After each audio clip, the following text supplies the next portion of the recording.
Welcome back. എല്ലാവർക്കും പുതിയൊരു വീഡിയോയിലേക്ക് സ്വാഗതം. ഇന്ന് നല്ലൊരു ക്യാരറ്റ് ഡ്രിങ്കിൻ്റെ റെസിപ്പി ആയിട്ടാണ് വന്നിട്ടുള്ളത്.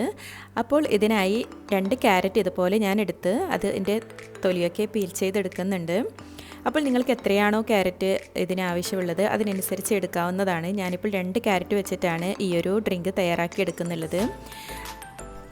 ക്യാരറ്റ് പീൽ ചെയ്ത് നന്നായി കഴുകി കട്ട് ചെയ്തെടുത്തതാണ്. ഇനി ഇതിനെ ഇതുപോലൊരു പാനിലിട്ട് നന്നായി ഒന്ന് വേവിച്ചെടുക്കാം. ഇതിലേക്ക് അല്പം വെള്ളം ഒഴിച്ച് ഇതിനെ ഒന്ന് നല്ലോണം വേവിച്ചെടുക്കുന്നുണ്ട്.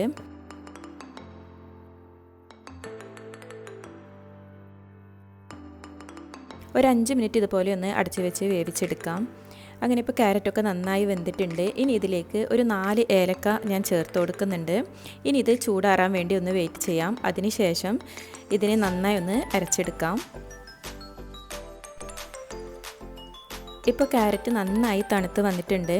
ഇനി ഇതിനെ മിക്സിയുടെ ജാറിലോട്ട് ആ വെള്ളത്തോട് കൂടി തന്നെ ഇട്ട് കൊടുക്കാം. ഇനി ഇതിലേക്ക് അല്പം കാഷ്യും ബദാമും കൂടി ഇട്ട് കൊടുക്കുന്നുണ്ട്.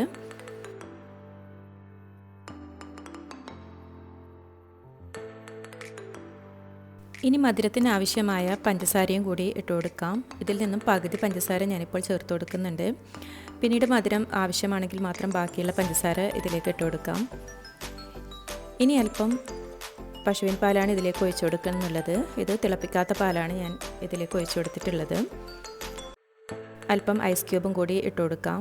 അതിനുശേഷം നന്നായി ഇതൊന്ന് അരച്ചെടുക്കാം. ക്യാരറ്റൊക്കെ നല്ലോണം അരച്ച് അതിനെ ഒന്ന് ഞാൻ അരിച്ചെടുത്തതാണിത്.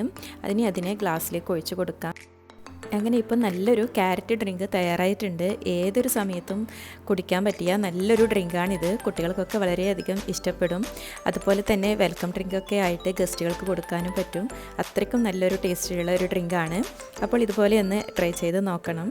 ഇനി അതിൻ്റെ മുകളിൽ അല്പം ബദാമും പിസ്തയും ഞാൻ ഇതുപോലെ ഒന്ന് ഇട്ട് കൊടുക്കുന്നുണ്ട്. വളരെ പെട്ടെന്ന് തയ്യാറാക്കിയെടുക്കാൻ പറ്റിയ നല്ലൊരു ഡ്രിങ്കാണിത്. അപ്പോൾ ഇന്നത്തെ റെസിപ്പി ഇത്രയേ ഉള്ളൂ.